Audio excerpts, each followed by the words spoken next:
अभी रोपड़ police line में ठहरी हुई है यूपी पुलिस। दोपहर बाद रोपड़ जेल पहुंचेगी यूपी पुलिस की टीम। सूत्र बता रहे हैं जेल पहुंचकर पुलिस टीम अपनी कानूनी प्रक्रिया शुरू करेगी। दोपहर बाद रोपड़ जेल से यूपी रवाना हो सकता है मुख्तार। मेडिकल जांच के बाद मुख्तार की वापसी होगी। बड़ी खबर, बड़ा अपडेट। जेल पहुंचकर पुलिस की टीम कानूनी प्रक्रिया शुरू करेगी यूपी पुलिस की टीम, और दोपहर बाद रोपड़ जेल से यूपी रवाना हो सकता है मुख्तार। मेडिकल जांच के बाद मुख्तार की वापसी होगी। सुप्रीम कोर्ट के आदेश के बाद यूपी लाया जा रहा है मुख्तार अंसारी। यूपी पुलिस की टीम रोपड़ में, अभी फिलहाल रोपड़ पुलिस लाइन में ठहरी है यूपी पुलिस।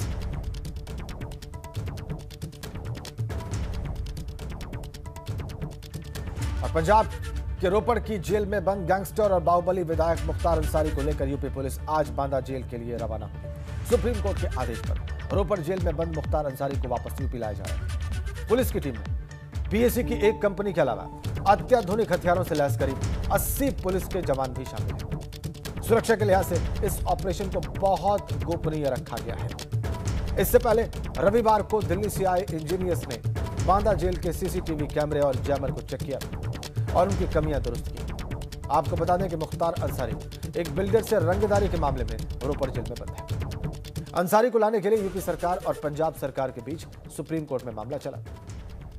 26 मार्च को सुप्रीम कोर्ट ने फैसला सुनाते हुए मुख्तार अंसारी को यूपी भेजने के आदेश दिए, और अब करीब 27 महीने बाद मुख्तार अंसारी को यूपी वापस लाया जा रहा है।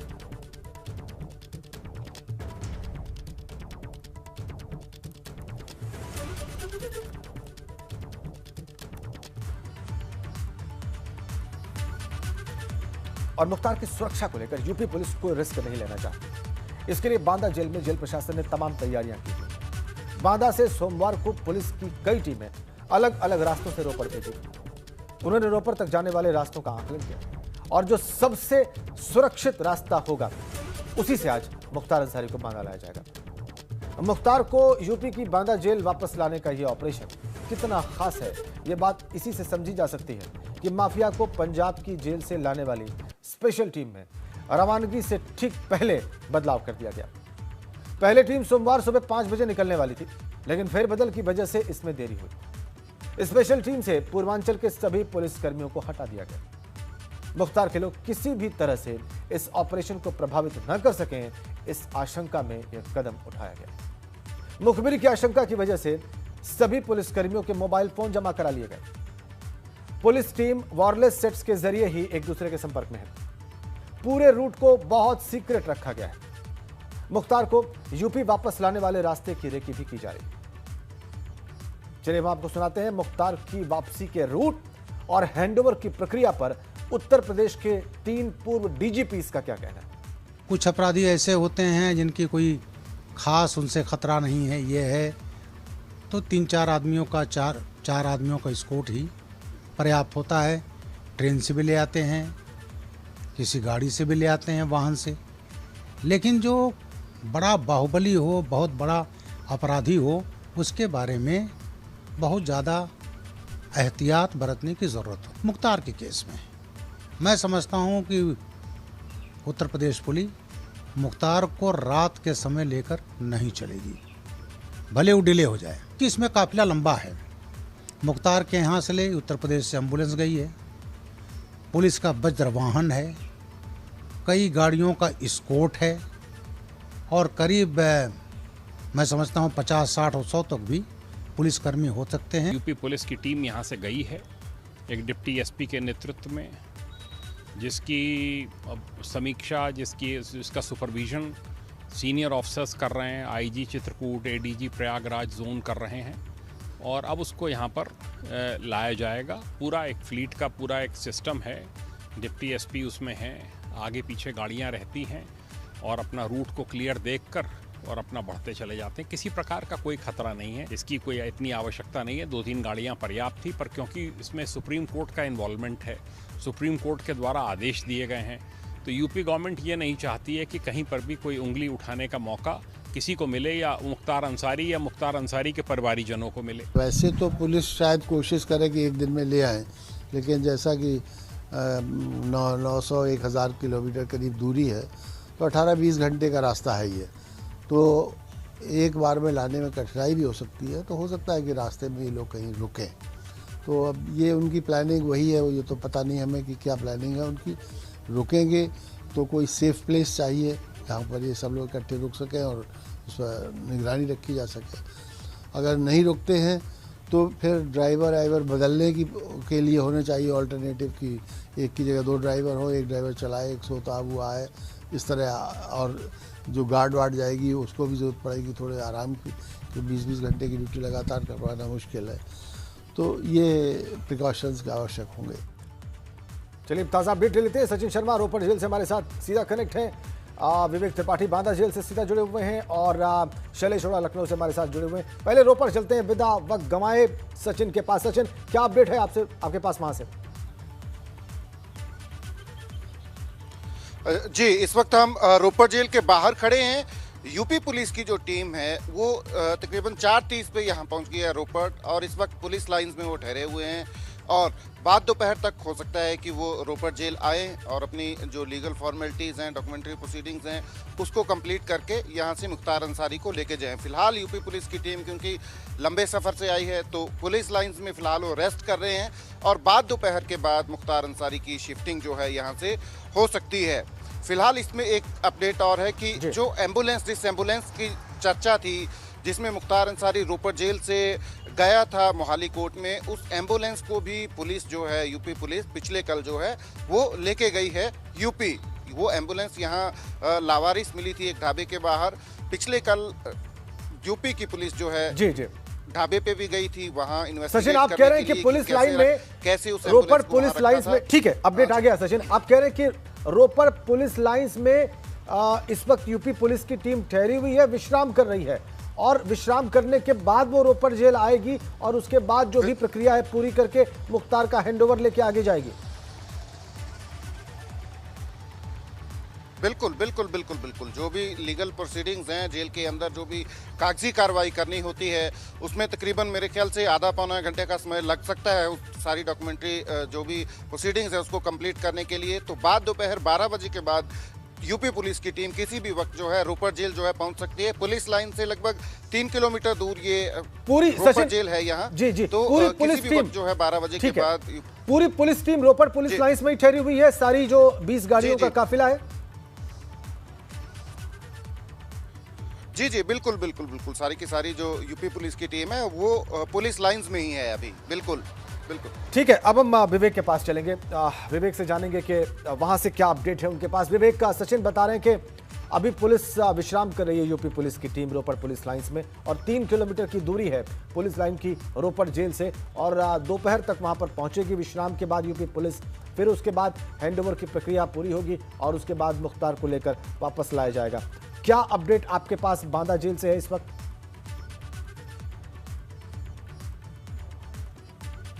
जी राजन, यहाँ पर सारी तैयारियां पूरी हो चुकी हैं ऑलरेडी। कल ही सारा इंतज़ाम कर लिया था। जो सुरक्षा के मानक हैं, जेल के जो मानक होते हैं, उस पर पूरी एक एक चीज़ देख ली गई है, सारी चीज़ें जांच ली गई हैं, सारे सीसीटीवी कैमरे भी चेक कर लिए गए हैं, कुछ एक्स्ट्रा सीसीटीवी कैमरे भी लगाए गए हैं यहाँ पे।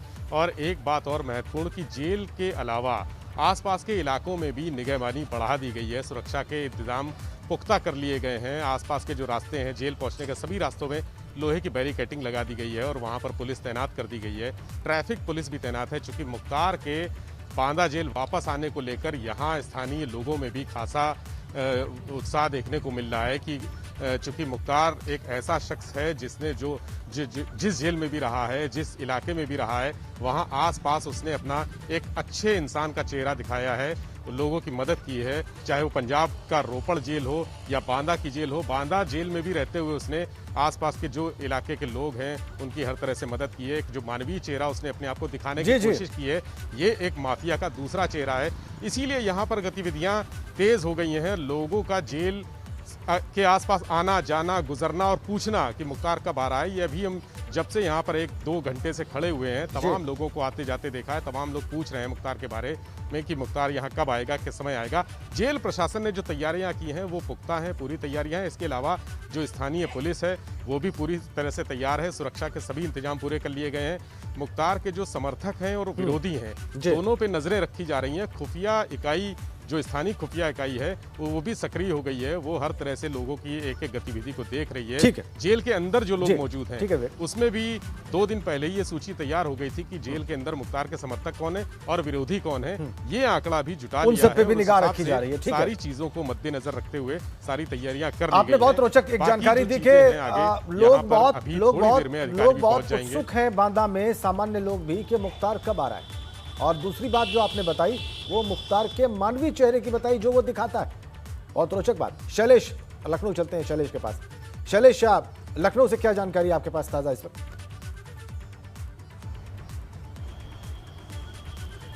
राजन, देखिए लखनऊ से अगर बात करें तो अपर मुख्य सचिव गृह डीजीपी जहां एक तरफ लगातार जानकारी ले रहे हैं इस पूरे ऑपरेशन को लेकर, जिस तरह से मुख्तार को वापस लाया जाना है, तो वहीं दूसरी ओर जो लखनऊ में जेल कमांड सेंटर है वहां से भी बांदा जेल की निगरानी की जा रही है ऑनलाइन सीसीटीवी कैमरों के माध्यम से। यानी निगरानी सिर्फ वहां पर नहीं है बल्कि राजधानी लखनऊ से भी जो टॉप ऑफिशियल्स हैं वो लगातार कर रहे हैं कि कहीं पर कोई कोर कसर ना रह जाए। कल भी जब सीसीटीवी कैमरे, जैसा हमारे सहयोगी विवेक त्रिपाठी ने बताया, सीसीटीवी कैमरे जो दुरुस्त होने तक कराए गए या बाकी जो नए इंस्टॉलेशन हुए उसके बाद उनको भी कनेक्ट किया गया और कमांड सेंटर जो है वहां से भी लगातार बांदा जेल की निगरानी की जा रही है। चप्पे चप्पे पर निगाह रखी जा रही है। यानी कितनी कड़ी और चाक चौबंद व्यवस्था है, अंदाजा लगा सकते हैं कि किस तरह से यहाँ से जो यूपी पुलिस की टीम जाती है, सशस्त्र टीम, आधुनिक हथियारों से लैस बुलेट प्रूफ जैकेट पहनकर, और जो पूरा एक काफिला गया, एक तरफ वो टीम गई है लेने के लिए, वापस लेकर आएगी, और दूसरी तरफ यहाँ पर आने से पहले जो पूरी तैयारी है, इसके साथ में जो रूट में जितने भी जिले आएंगे उनको अलर्ट पर रखा गया है। यहाँ पर डीजीपी मुख्यालय की तरफ से भी निर्देश दिए कि जो भी जिले इस रूट में आएंगे बांदा से बांदा तक लाने के वक्त, वहां पर भी पुलिस को अलर्ट कर दिया गया है। इसके अलावा हरियाणा का जो रूट है, हरियाणा से क्योंकि लाया जाना है, तो ठीक है शैलेश, आप हमारे साथ बने रहिए। आपने एक और दिलचस्प बात बताई कि जहां भी से होकर गुजरना है इस टीम को, उन जिलों पर पुलिस को अलर्ट पर रखा गया है। बहुत धन्यवाद विवेक और बहुत धन्यवाद सचिन आपका ताजा अपडेट्स के लिए। शैलेश, आप हमारे साथ जरूर बने रहिए, आपसे आगे भी बात होगी। रोपड़ जेल से बांदा की जेल तक मुख्तार को पहुंचाने के कुल 3 संभावित रूट्स हो सकते हैं और हमने इस पर बहुत खास रिसर्च की है। वो कौन सा रूट सबसे छोटा है या सबसे कम पेचीदगियों भरा है, वो सबसे पहले हम आपको बताते हैं। संभावित रूट नंबर 1 के बारे में आपको बताते हैं। ये करीब 881 किलोमीटर लंबा है। इस पर सफर तय करने में 14 घंटे 32 मिनट का वक्त लग सकता है। और इसके लिए कहां से गुजरना होगा ये हम आपको बता दें। रोपड़ के बाद मोहाली, अंबाला, कुरुक्षेत्र, करनाल, पानीपत, गाजियाबाद, ग्रेटर नोएडा, आगरा, फिरोजाबाद, इटावा, औरैया और हमीरपुर होते हुए बांदा पहुंचा जा सकता है। यह सबसे छोटा रूट है। इसके लिए सिर्फ 2 राज्यों पंजाब और हरियाणा को क्रॉस करना होगा, उसको पार करना होगा और इसके बाद काफिला सीधे उत्तर प्रदेश में दाखिल हो जाएगा। इसके अलावा आपको संभावित रूट नंबर 2 के बारे में बताएं। यह रूट पहले रूट से लंबा है। कुल दूरी 1021 किलोमीटर हो सकती है और इस पर सफर करने में 17 घंटे का वक्त लग सकता है। इसके लिए कहां से गुजरना होगा अब आप ये भी जान लीजिए। रोपड़ से शुरुआत होगी, फिर मोहाली, अंबाला, कुरुक्षेत्र, करनाल, पानीपत, गाजियाबाद, ग्रेटर नोएडा, आगरा। पहले रूट वाला ही सफर होगा यहां तक, लेकिन आगरा के बाद यह रूट अलग हो जाता है। इसके बाद फिरोजाबाद, इटावा और उन्नाव के बांगरमऊ, मोहनलालगंज, लालगंज और फतेहपुर होते हुए यह रूट बांदा तक पहुंचता है। इसके बीच में भी सिर्फ 2 राज्यों पंजाब और हरियाणा से ही गुजरना होता है। और अब तीसरे संभावित रूट की बात करते हैं जो थोड़ा पेचीदा है। पेचीदा इसलिए है क्योंकि इसके जरिए मुख्तार को लाने में पंजाब, हरियाणा और साथ साथ राजस्थान के धौलपुर और मध्य प्रदेश के मुरैना, ग्वालियर होकर गुजरना होगा। यानी कुल 4 राज्यों से होकर यूपी पुलिस की टीम वापस आ सकती है अगर यह रूट अख्तियार करती है तो। तीसरे संभावित रूट की रोपड़ से बांदा तक कुल दूरी करीब 995 किलोमीटर की है और यह सफर अनुमानित तौर पर 17 घंटे 20 मिनट का है। इसके लिए रोपड़ से होकर आगरा तक पहले की रूट की तरह ही आना होगा, लेकिन इसके बाद धौलपुर, मुरैना, ग्वालियर, झांसी और महोबा होते हुए बांदा की दूरी तय करनी